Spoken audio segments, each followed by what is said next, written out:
जय श्री कृष्णा। आप सभी को भगवान श्री कृष्ण के छठी उत्सव की ढेरों शुभकामनाएं। प्रिय भक्तों, आज हम बात करेंगे छठी उत्सव की।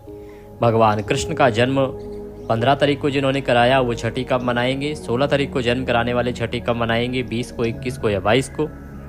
छठी उत्सव मनाया कैसे जाता है। घर पर लड्डू गोपाल जी का जो छठी उत्सव मनाएंगे आप, या छठी के दिन आपको क्या क्या करना चाहिए, कैसे उनकी पूजा करनी चाहिए और कौन कौन से वो कर्म हैं जो छठी के दिन आपको अवश्य रूप से करने चाहिए, इसके विषय में आपको विस्तार से समझाएंगे। कैसे आप छठी पर पूजा करेंगे भगवान को, क्या क्या अर्पित करेंगे भगवान को, क्या भगवान बाल गोपाल को आप भोग लगाएंगे, इसके अतिरिक्त किस प्रकार से भोग लगाएंगे, कैसे पूजन करेंगे, स्नान की क्या विधि है, पूजन करना कब चाहिए, सुबह करना चाहिए, दोपहर को करना चाहिए, सायंकाल को या रात्रि काल को, कौन सा समय उत्तम रहेगा। इस प्रकार से संपूर्ण जानकारी आपको छठी के बारे में इस वीडियो के माध्यम से प्रदान की जाएगी। आपसे निवेदन है कि यदि वीडियो थोड़ा सा भी अच्छा लगे तो कृपया एक बार लाइक अवश्य कर दीजिएगा। भगवान श्री कृष्ण की कृपा प्राप्त करने के लिए कमेंट बॉक्स में अवश्य लिखिएगा जय श्री कृष्ण। भगवान श्री कृष्ण अवश्य आप पर कृपा करेंगे और आपके सभी मनोरथ पूर्ण होंगे। आप देख रहे हैं देवभूमि ज्योतिष संस्थान का प्रतिष्ठित यूट्यूब चैनल देवभूमि धार्मिक। हम यहाँ पर सभी व्रत और त्योहारों की सही शास्त्रीय जानकारी प्रदान करते हैं। ज्योतिष शास्त्र और पंचांग के आधार पर आपको बताते हैं कौन सी तिथि कब है, व्रत आदि कब करना है, क्या विधि है, क्या नियम है। यदि आप सभी व्रत और त्योहारों की सही शास्त्रीय जानकारी पाते रहना चाहते हैं तो कृपया चैनल को सब्सक्राइब कीजिए और बेल आइकन को प्रेस कीजिए। जब आप सब्सक्राइब का बटन दबाएंगे तो वहाँ एक घंटी का निशान बना हुआ आएगा, उसको अवश्य दबाइएगा, तभी आपको सही जानकारी प्राप्त होगी। और चैनल सब्सक्राइब करने से लाभ ये होगा कि ये एक ज्योतिष संस्थान का चैनल है, तो यहाँ पर जो जानकारी दी जाती है ना वो पंचांग पर आधारित होती है, सही जानकारी ही आपको प्रदान की जाती है और सभी व्रत त्योहारों की जानकारी समय से पहले प्रदान कर दी जाती है, जिससे कि आप समय से आप उस त्यौहार को मना सकें। बात करते हैं छठी की कि छठी का जो उत्सव है वो कैसे मनाया जाना चाहिए और जो 15 तारीख को भगवान कृष्ण का जन्म करा चुके हैं वो छठी कब करेंगे और 16 तारीख वालों को छठी कब करनी है। प्रिय भक्तों, छठी का जो उत्सव है ये आपको करना चाहिए सायंकाल को, परंतु इसके कुछ विधान ऐसे हैं जो सुबह से शुरू हो जाते हैं। जैसे भगवान को स्नान कराना, भगवान को दुग्ध स्नान कराना, ये जो विधान है ये सुबह का है, ये आपको सुबह करना चाहिए। पूजन जो है वो सायंकाल को 4 बजे के बाद आप कर सकते हैं। सायंकाल को ही छठी मनाई जाती है। भगवान का श्रृंगार किया जाता है, काजल आदि अर्पित किया जाता है। सारी विधि मैं आपको यहाँ बताऊंगा कि क्या क्या करना है आपको और कैसे करना है ये भी बताऊंगा। तो सुबह सूर्योदय से पहले उठ जाइए। उठने के बाद स्नान आदि से निवृत्त होके आपके जो भी दैनिक पूजा पाठ है उनको कर लीजिए। और भगवान श्री कृष्ण आज लाला है ना, 6 दिन के हो गए हैं, तो जैसे अपने घर में बाल गोपाल होता है ना, छठे दिन उसकी क्या सुबह सुबह मालिश की जाती है घी से।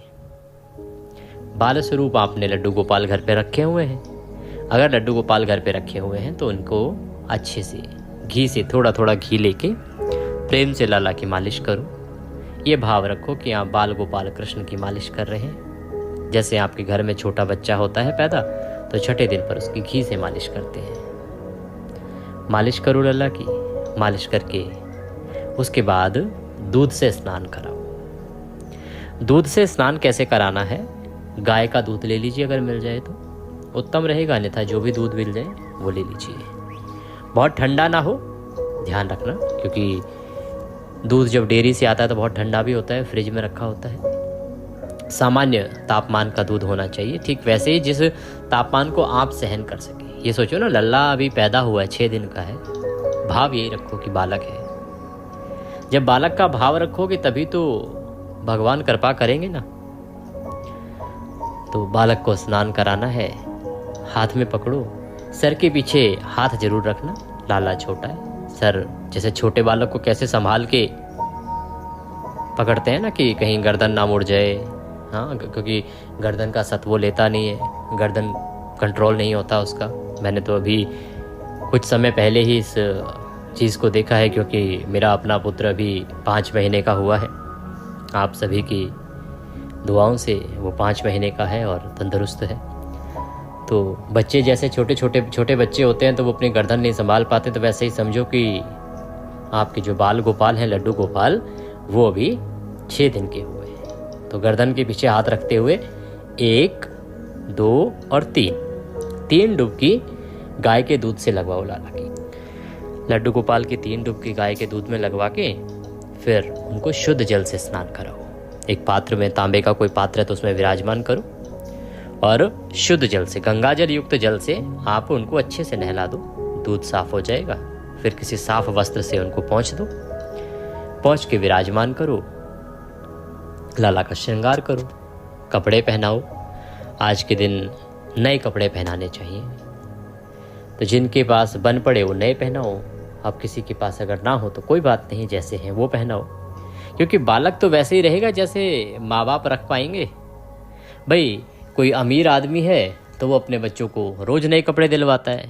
कोई मिडिल क्लास है वो कभी कभी दिलाता है। गरीब है वो बेचारा दिला ही नहीं पाता है, वो फटे पुराने ही पहनाता है। तो जैसे जिसके सामर्थ्य है ना, उसके अनुसार लाला को कपड़े लाओ। सामर्थ्य का ध्यान रखना, लेकिन ऐसा ना हो लाला ने दिया बहुत कुछ हो और कंजूसी कर जाओ। कंजूसी नहीं। भगवान कहते हैं कि मेरी भक्ति में कंजूसी नहीं करना। जैसा दिया है वैसा दान दो तो आप जीवन में आगे बढ़ोगे। भगवान कभी आपसे अधिक दान की आकांक्षा नहीं रखते, ना कभी सोचते हैं कि आपको अधिक दान करना चाहिए, पर उतना जरूर करना चाहिए जितना भगवान ने दिया है। तो वैसे ही भगवान को अगर आप सामर्थ्यवान है तो नए कपड़े पहनाओ भगवान को। संभव हो तो नजरिए भी पहनाओ उनके हाथों में। नजरिए अब आपकी मर्जी है, आप चाहें तो चांदी के ला सकते हैं, आप चाहें तो बाकी अन्य जो आते हैं धागे के आते हैं बहुत सारे नजरिया मोतियों के, वो भी पहना सकते हैं। नजरिए अवश्य पहनाना। नजरिए पहनाइए, नए कपड़े पहनाइए, कानों में कुंडल पहनाइए, बाजूबंद पहनाइए, सर पे मुकुट पहनाइए।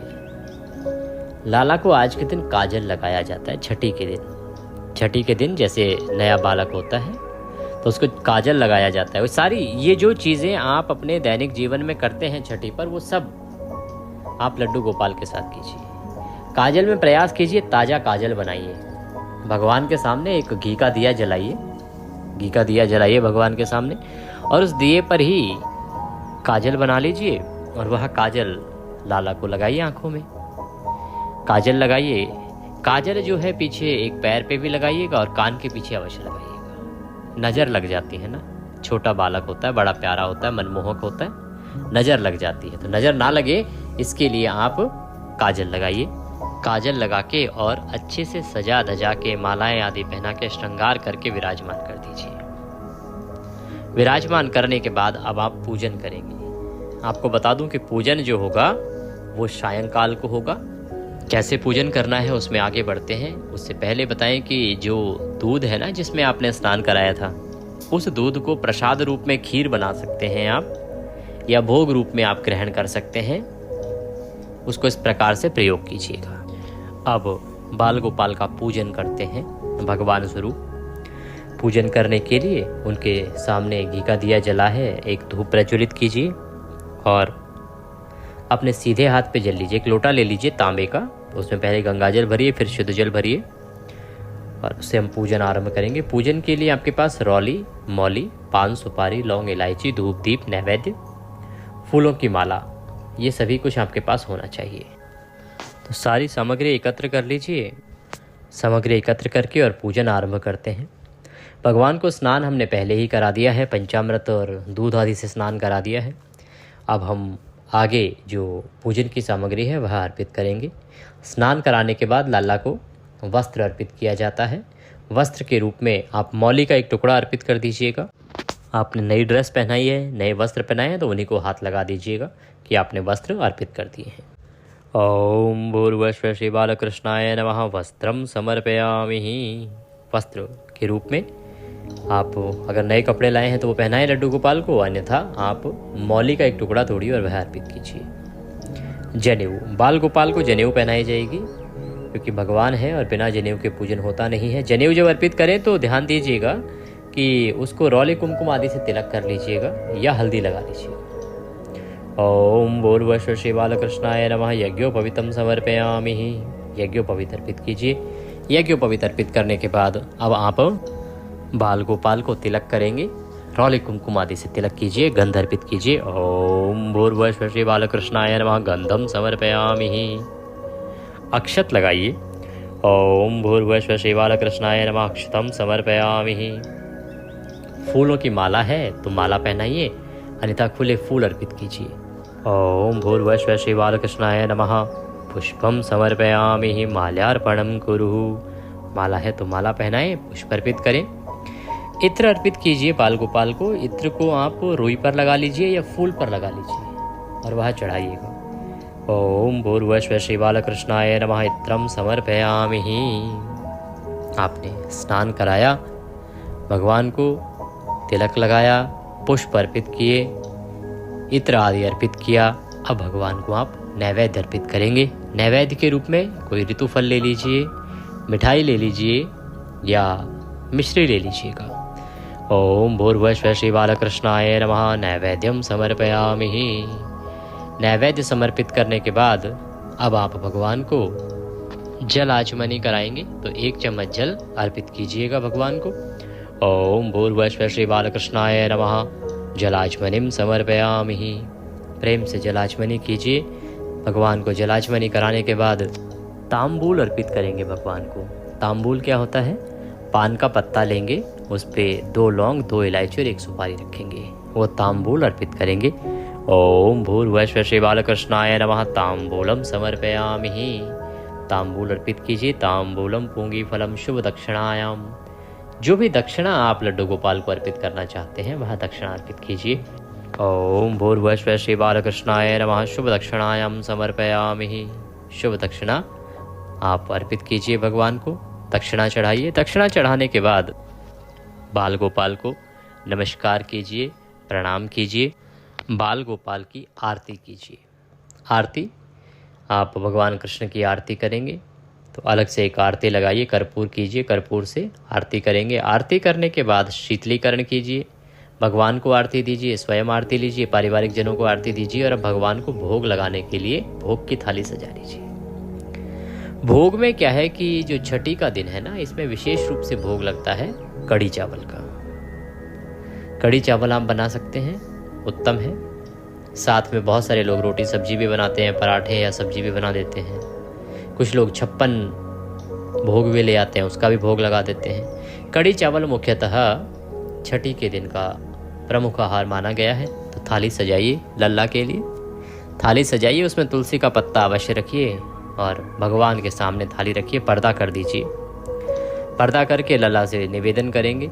ओम नाभ्यः आशिहिदन्तरिक्षं शिष्णुः जोः समवर्ततः पद्भ्यां भूमिर्दिशां श्रोत्रं तथा लोकां कल्पयनः।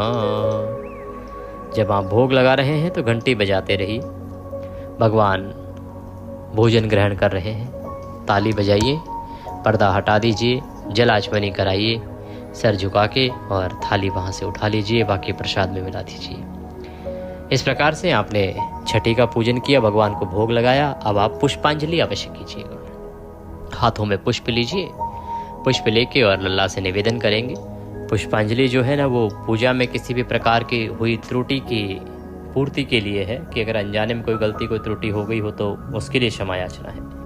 आवाहनम न जानामि विसर्जनम पूजम चैवम न जानामि क्षम्यताम परमेश्वर। हे प्रभु, न हम आपका आवाहन जानते हैं, न पूजन जानते हैं, न विसर्जन जानते हैं। हम तो अज्ञानी जीव हैं। जैसी बन पड़ी है वैसी सेवा आपके श्री चरणों की है। भगवान, इसमें जाने अनजाने में हमसे कोई गलती, कोई त्रुटि, कोई भूल हो गई हो तो उसे क्षमा कीजिएगा और दया का आशीर्वाद प्रदान कीजिएगा। आपको अर्पित करने के लिए हमारे पास कुछ नहीं है। तन मन धन सब आप ही का है। हमारे पास केवल क्या है? यह पत्र पुष्प की भेंट है। मालती मलकादाति सत्पत्रांत संयुक्तम पुष्पांजलिम मया दत्ताम ग्रहणाम परमेश्वर। प्रभु, यह पत्र पुष्प की भेंट है, इसे स्वीकार करें और दया का आशीर्वाद प्रदान करें। इस प्रकार से पुष्प भगवान के चरणों में अर्पित कीजिए। भगवान को दंडवत प्रणाम कीजिए। जो भी पुरुष हैं, माताएं, सर झुका के प्रणाम कीजिए हाथ जोड़ के। इस प्रकार से आपने छठी का पूजन पूर्ण किया है। कुछ और पूछना चाहते हैं तो नंबर आपके स्क्रीन पर है, व्हाट्सएप के माध्यम से जुड़ सकते हैं। दक्षिणा आदि यदि कुछ भी आप भेजना चाहते हैं तो 900 से नंबर आ रहा है जिस पे लिखा होगा कि पंडित जी को दक्षिणा आदि भेजने के लिए ये नंबर है, उस पे आप दक्षिणा आदि भेज सकते हैं। अब बात करते हैं कि छठी का उत्सव मनाना कब है। प्रिय भक्तों, जैसा कि आप जानते हैं छठी का अभिप्राय है जन्म से छठा दिन। जन्म से छठा दिन, तो इस प्रकार से जो लोग 15 तारीख को जन्माष्टमी कर चुके हैं वो छठी मनाएंगे 20 तारीख को, और जिन्होंने जन्माष्टमी मनाई थी 16 तारीख को वो छठी का उत्सव करेंगे 21 तारीख को। पंचांग में भी 21 को ही छठी लगाई हुई है, तो 21 को धूमधाम से छठी मनाइए। सुबह लल्ला को स्नान कराइए, सायंकाल को पूजन कीजिए, लल्ला प्रसन्न होंगे, घर में खूब रौनक ही रौनक रहेगी, खुशियाँ ही खुशियाँ रहेंगी। भगवान कृष्ण जिस पर मेहरबान है उस पर सदा कृपा करते हैं। ये थी जानकारी छठी के बारे में। राधाष्टमी के विषय में बहुत ही महत्वपूर्ण वीडियो मैं बना रहा हूँ, आपको प्राप्त हो जाएगा आज ही, उसको अवश्य देख लीजिएगा, क्योंकि जो राधाष्टमी है ना वो जन्माष्टमी से भी अधिक पुण्य देने वाली है। चैनल पर नए हैं तो सब्सक्राइब अवश्य कर लीजिएगा, क्योंकि यहाँ जो जानकारी दी जाती है वो शास्त्रों के आधार पर होती है। वीडियो थोड़ा सा भी उपयोगी लगे तो एक बार लाइक कीजिएगा। भगवान कृष्ण की कृपा प्राप्त करने के लिए कमेंट बॉक्स में लिखिएगा जय श्री कृष्ण।